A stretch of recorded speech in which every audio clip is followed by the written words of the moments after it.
are in.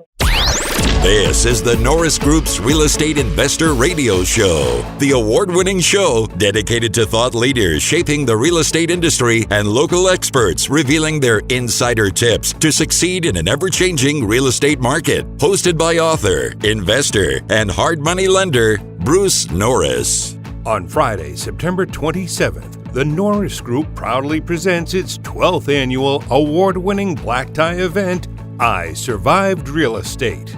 An incredible lineup of industry experts will join Bruce and Kaaren Norris to discuss perplexing industry trends, head-scratching legislation, massive tech disruption, and opportunities emerging for real estate professionals.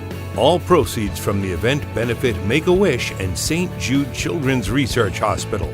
This event is not possible without the generous help of the following platinum partners: the San Diego Creative Real Estate Investors Association, Invest Club, Think Realty, Coach Fullerton, Keller Williams Corona, Property Radar, the Apartment Owners Association, MVT Productions, and Realty 411.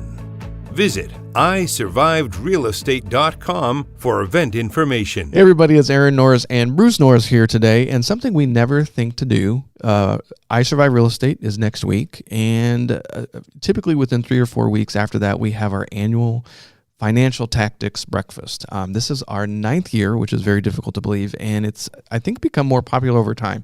We started producing it on Amazon Prime. If you remember, you can see past events that we've done, and it's by far the most sophisticated thing we do when it comes to estate planning. I always learn a ton. So with us today, we have Kaaren Hall with UDirect IRA, longtime friend, board member at the Retirement Industry Trust Association. We have an account with her, and then we've got Matt MacFarland and Amanda Hahn with Keystone CPA. Real estate all-stars when it comes to CPAs working with real estate investors. So thank you guys for being here. Awesome to have you. Thank you. So, Dad, you want to start it off? Sure. I want to add that I learn something every time that I go. And that's, it seems like I've been through a fair amount of stuff. So you think, okay, well, I have it kind of wired, but I don't. There's always something new. And then there's things that change. Yeah. Well, and if people have never seen the show, what we've sort of landed on over the last couple of years is we don't cover the basics. You should not go if you don't know anything about things like 1031 exchanges or how to set up a trust. The first hour and a half is each of our what we sort of make a joke during the advertising is like, hey, a CPA, an attorney, and an IRA walk into a bar. It sounds like a joke, but whenever you meet with those professionals individually, you typically get said like, oh, I can't answer that. You need to speak to, A, B, or C.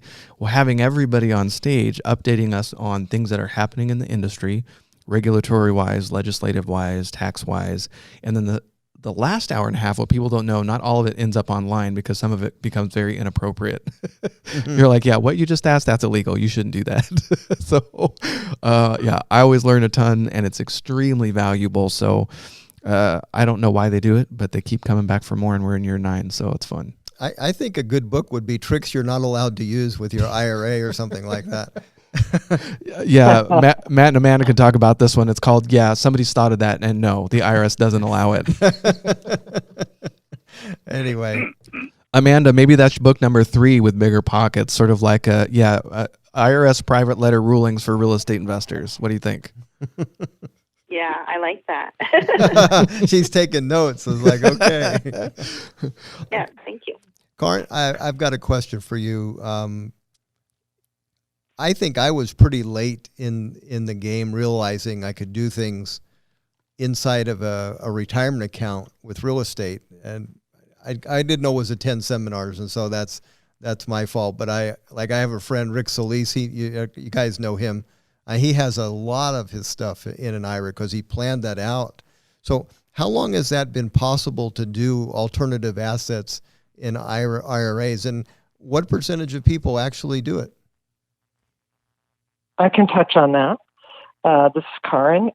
You've been able to self-direct your IRA ever since IRAs were created, and then for that, you've got to go back to Gerald Ford, 1974. Wow. The ERISA laws were created, the Employment Retirement Income Security Act. So that went to effect in 1975. So what's that, 44 years? You know, a long time you've been able to self-direct. And people, well, I mean, a lot of people are familiar with it now more than certainly before, but still plenty of people are saying, oh, is that something new? And no, it's not new at all. Not new at all. Is there, and maybe this is outside of the scope and it's Harry Barth's world, but when you have money in a retirement account, is it bulletproof from lawsuits, or is that a misconception? Yeah, and we can let Harry touch on this. It's a great teaser for coming to the punch because you'll hear from Harry. But what Harry's told me, you know, is that there's some retirement money that may have ERISA protection, and what I mean by that is there's something called the anti-alienation provision. We informally call it the OJ clause. Like, why did O.J. Simpson still have his NFL pension? Right? It's because pensions and plans that are employer plans have this anti-alienation provision, and it's protection from creditors. So sometimes when that money moves from an ERISA plan into an IRA, it retains its ERISA protection. And Harry will go deep on this during the brunch. So otherwise, an IRA, especially in California, does not essentially have this kind of asset protection. But it could if the money came over from an ERISA plan. Now, just one more extension of that. A lot of people start doing real estate investing inside their retirement accounts, and they create an LLC, a checkbook LLC. Can you explain to us what that is? Yeah, and it's funny. It's kind of like the word Kleenex. You know, it doesn't really mean anything, but it's a brand name, and that's what a checkbook IRA is. If you go to the IRS's website and you type in checkbook IRA, and nothing comes up because it's just a jargon term. But what it really is an IRA-owned LLC, and that LLC is not just it's not like you just go to like LegalZoom.com or something and type it in yourself, because first off, you can't do that. But it's a special purpose LLC. It has special language saying that it's set up just for the IRA. And Harry and Keystone can go deep on this, but it's a pass-through entity. So if it's a single member LLC, it's not paying income tax. What it's doing is it passes through. But of course, if you're in California, you still get to pay $800 a year to the Franchise Tax Board for the privilege. But all that said, all the foundation of what it is, what it does is your IRA owns this asset called this IRA-owned LLC. The money goes in the LLC, and now you get to write checks for assets or asset-related expenses for your IRA. And as long as you steer clear of what's called prohibited transactions, and we can go deep on that at another time, but if you steer clear of prohibited transactions, then you're fine. Because if you ever get audited and the IRS looks at that, they're going to see, hey, are there any prohibited transactions in this LLC? So you just want to steer clear of that. We've been doing hard money loans for self-directed IRAs for some time, but there's very few people that use them. And maybe Matt and Amanda, I loved last year, by the way, we got to talk about 1031 exchanges inside IRAs because of the tax ramification, because leverage was taken inside the IRA. So yeah, it makes your mind, makes your eyes cross a little bit. But on the whole, do you see, Matt or Amanda, do you see real estate investors being very risky inside these accounts right now? We see a lot of clients using IRAs to invest probably more in harder assets, I guess, than like notes or trustee lending like you're referring to. And I don't know if that's just because that's maybe more what they understand or think they understand, or maybe they just don't know they can do lending in the IRA and never lent before. I don't know. So it's kind of hard to say, I guess. I like to be conservative in mine, so I don't take anything. I don't like leverage in my Roth. I'll pass.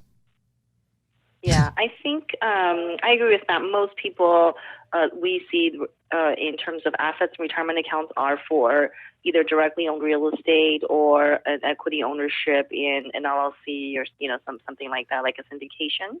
that owns real estate. Although we try to encourage our clients who invest in notes and trustees to consider using retirement money rather than their cash. So if you're someone who wants to have rentals but also wants to invest in notes, then oftentimes it's more beneficial to use self-directed money in retirement to buy note investments and then use your cash for real estate. And the reason for that is purely from a tax perspective. When you're a note investor, there's generally not a lot of expenses. So we don't have repairs, we don't have management fees, we don't have depreciation because we don't own the real estate. And interest income, on the other hand, that we make from a note investment is taxed at ordinary rates. So, because note investment is generally, an asset that doesn't have a lot of expenses, it could make sense to consider retirement account because it's already, tax deferred or tax free anyway by design. A lot of tax law changes last year. So this is to Matt or Amanda. Who were the big beneficiaries of the changes, and who didn't get much? Do you want to take this one? Well, that's fine. So, from doing a lot, we just finished a lot of business returns that were extended to September 15th. We're working on the individuals now that have been extended. But, yeah, a lot of the people that I think that are benefiting from the changes are real estate investors, but then also people that have, businesses, but lack of a better term, like select businesses. So not accountants, not lawyers, not like service businesses, but, we have clients that are real estate agents. They have marketing companies, just to name a few that are benefiting a lot from the law changes in terms of getting deductions that they didn't, get before, and some of their money is totally tax free now. So those are I think seems to be the big winners with respect to changes that happened at the end of 2017. Yeah, and I would say the biggest losers, I hate to use that word, but I guess the people who benefited the least or had, laws that are less favorable to them. That's a nicer way to put it, yeah, I guess. The biggest loser, sneak peek for tax French. So I think it probably, unfortunately, as you might have guessed, are just, regular W-2 income earners who don't invest in real estate or who don't have other businesses on the side. So a lot of the deductions that we saw being taken away, are with respect to, expenses relating to W-2 or, limits on primary home and, just on the personal side. So, yeah, I think, just that's the government has always incentivized taxpayers to invest in real estate and start businesses, and tax reform, just kind of further supports that, that concept. Kaaren, if you want to set aside money in retirement accounts, I know there's all kinds of limits. What type of business or entity gets to contribute most to a retirement account, and who can contribute the least? Right. Well, with retirement accounts, when it comes to, we're talking about a 401k. When it comes to a business, if, say, for example, we provided a solo 401k for a business that has no employees, full-time employees. So for the 401k, and also for something called a SEP, a Simplified Employment Plan, in 2019, the contributions increased. It used to be you could contribute $55,000 a year, and now it is $56,000 a year, or 25% of your income. It's a lesser of. So that is if you have a SEP IRA or a solo 401k. So again, we've seen the contribution limits increase in 2016, 2017, 2018, 2019. It's been clicking up every year. I mean, even going back even further. I mean, when we started this 9 years ago, you could put $49,000 in, so it keeps increasing. But again, we're talking about a solo 401k. We're talking about a SEP IRA. There's also something called a simple IRA. It's almost fading out because it's more complicated to administer, and the benefits aren't as great as the other two I previously mentioned. Well, then that's false advertising. Get it? Simple IRA? Yeah. Yeah, when the government calls something simple, you can pretty much guess that it isn't. But it's an acronym, of course. Are there any surprise changes, Matt and Amanda, first for the coming up for the tax year 2020, or is that even decided yet? Because sometimes they create laws that actually are retroactive. What are you talking about? They never do that. I'm not aware of any upcoming things that that might be surprises. But I think with respect to Opportunity Zone tax benefits, which came out in 2018, even today the IRS is we're still waiting for the IRS to define certain things and really clarify how things will work, what needs to happen in order to get some tax benefits, which we'll touch on during the upcoming brunch. But yeah, I think some of those things might be maybe surprises because we think when they say if you make improvements, this is what you'll get, and if they come out later to define improvements means this or things like that, then that could change how things are done in order to capture any tax benefits. So I think we'll see more of that in the coming years in terms of clarifying what things mean. Under tax reform, there was a brand new benefit for lots of businesses, and certain businesses didn't get the tax break. So it'll be interesting to find out, exactly. Obviously, the IRS was not able to define every single business that was eligible or ineligible. So with a lot of our clients, we kind of have to make a guess. Where are you comfortable? Do you feel like you fit into the eligible or non-eligible category? So I think we'll see more of that as court cases come out or new information is released from the IRS to provide more detail on who's eligible for a tax break and who is not. One of the laws that's still in place that really shocks me is the $500,000 tax-free exclusion for a joint ownership for a sale of your residence. Any changes?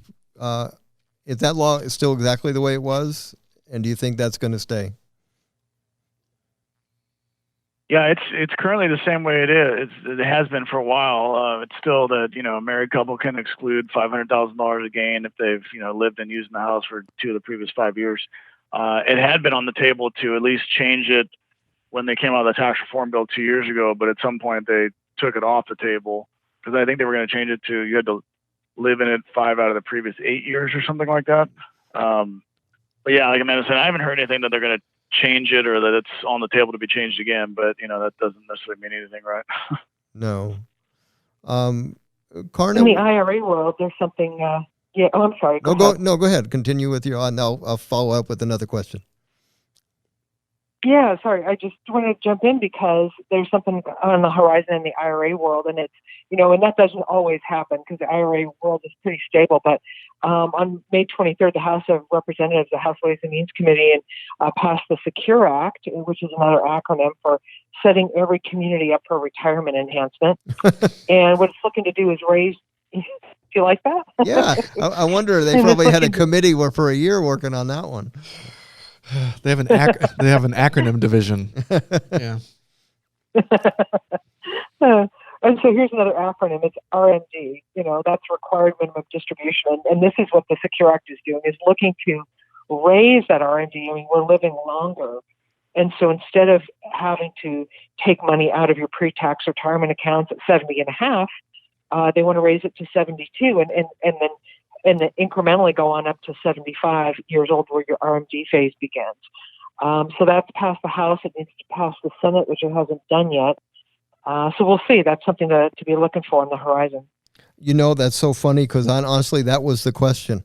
Really? It really was. I had written down a question: at what age do you have to take, and are they considering extending it because people are getting older? That was my exact question. Now, I know this isn't in the world that we were typically going to. I wonder if they're going to do that with Social Security, because right now you have to take it at 70, but the same thing could apply, except for it kind of grows at an 8% rate after you're eligible. So that's a pretty good return if you don't need it. Mm. And if you get negative interest rates, that's definitely good. That assumes that people. Yeah, that assumes that people buy the premise that it's going to be around for them to get that return, right? Yeah, I guess I was making that assumption. Thank you very much. Yes. You're not old enough to, well, fortunately, there are. I'm just playing the devil's advocate here. I don't have an opinion. It's just throwing it out there. Well, pretty soon it won't matter how much we owe because we'll pay negative interest rates on it, so it'll be fine. Oh. I wanted to ask you all a question. We can do roundtable. I've been taking a lot of phone calls lately of investors wanting to leave the state, and what's unusual is that it's not just because they're afraid of a recession. Increasingly, they're uncomfortable with the politics of California and the uncertainty, I think, of the politics in combination with the recession. It's all very cute and fine, maybe when the sun is shining and California is doing well in the economy. But I definitely get the sense that investors are getting out, and not just because of the economy. Kaaren, do you get a lot more phone calls with that concern? You see people making a move? Personally, I see, like, the real estate investors. I know I do see a lot of people migrating out of state. We all do, and I hear from realtor friends of mine, like, how many of their recent listings are from people leaving the state. And I don't have a hard and fast statistic, but I know it's quite a number of them. But we still see a lot of people investing in real estate in California. There's still deals to be made. And of course, I have OC Rehab, our real estate investment club, and we are talking every month about doing real estate deals in California. So that's never going to stop. But we do see, yes, migration outside the state. Matt and Amanda, how are people feeling as they're talking to you? Are you seeing a lot of tears this month? So from our client's perspective, yes. That's one of the questions when we do, planning with a brand new client. One of the questions I always ask is, do you foresee yourself in California, in the long run, just from a planning perspective? And yeah, I'm hearing a lot more people over these last year or two saying that no, once they sell their business or once they sell their real estate or stop working full time, the goal is to no longer be a California resident. I mean, from the tax perspective, of course, the state tax rate is very high. Kaaren mentioned earlier the LLC. So for legal entities in California, that's a high cost, every single year. And of course, with the proposed legislations on just having more strict or costly rules coming out for investors, I think a lot of people are looking to exit California. But I think people always have to have that same question for Bruce, right? When should I get out? Should I sell my properties? Where should I reinvest? And so hopefully those are things that they'll hear at the brunch. What's interesting is rent control just occurred, and I don't recall getting to vote on that. When we did get a chance to vote on it, we said no. Yeah. And now all of a sudden it's a yes. And that's pretty uncomfortable because you kind of go, okay, well, what else do we not get to vote on? Mm-hmm. Oh boy. Yeah. It's definitely an issue. Was that a sigh? Yeah, everyone's silent because we're just all crying and dying a little bit inside. So, I think we get to vote on a recall. I'm going to throw that out there. I think that was, well, I don't know how many of us would even be on that side of it. It's just, oh well. Well, we've only got about a minute left. I definitely want to say if you're interested in finding out more about the brunch, you can go to thenorrisgroup.com and look under our calendar tab. And this is something we do every year. And this is most of the crew, but we also have Dino Champagne. She's the vice president of asset preservation. She's there representing sort of the 1031 exchange world. And then we've got Harry Barth with Barth Calderon Attorneys. So you sort of got a plethora of experience on the stage talking about all things estate planning, and it does get a little bit sophisticated, but I always walk away learning quite a bit. So I'm excited to see what we come up with this year. Me too. And you know what? Everybody should know that the people that are on the panel are people that we trust and do business with too. Yeah. So any last words before we say till next month, you guys? No, looking forward to it. Thanks. Yeah, same here. I think I always learn something when I go to the brunch myself, too. So looking forward to presenting and looking forward to learning. Yeah, great chance to sharpen the skills, and plus the venue is so great. I love the Center Club and valet parking, and it's a beautiful place. So And it's also a great chance to see a lot of old friends too from the investing community. Absolutely. Okay. Well, with that, hopefully we'll get to see you in a month. I think we're going to sell out a little bit earlier than we do this year. I've have some investors showing up for the first time, and I actually called one and said, "You've never wanted this before," and they said it's because I'm finally making some moves and I'm leaving California. Wow. So I think we'll get to cover a lot of great stuff. So thanks, and have a great day, you guys. The Norris Group originates and services loans in California and Florida under California DRE license 012-19911, Florida Mortgage Lender license 1577, and NMLS license 1623669. For more information on hard money lending, go to thenorrisgroup.com and click the Hard Money tab. The Norris Group would like to thank its gold sponsors for supporting I Survived Real Estate: Coldwell Banker Town and Country, In a Day Development, Inland Valley Association of Realtors, Keystone CPA, Las Brisas Escrow, LA South RIA, Michael Ryan and Associates, NorCal RIA, NSDREI, Orange County Real Estate Investors, Pacific Premier Bank, Pasadena Phoebe, Shenbaum Group, SJREI, Spinnaker Loans, South OC RIA, U-Direct IRA Services, White House Catering, Wilson Investment Properties. See isurvivedrealestate.com for event information. For more information on hard money loans and upcoming events with the Norris Group, check out thenorrisgroup.com. For information on passive investing with trust deeds, visit tngtrustdeeds.com.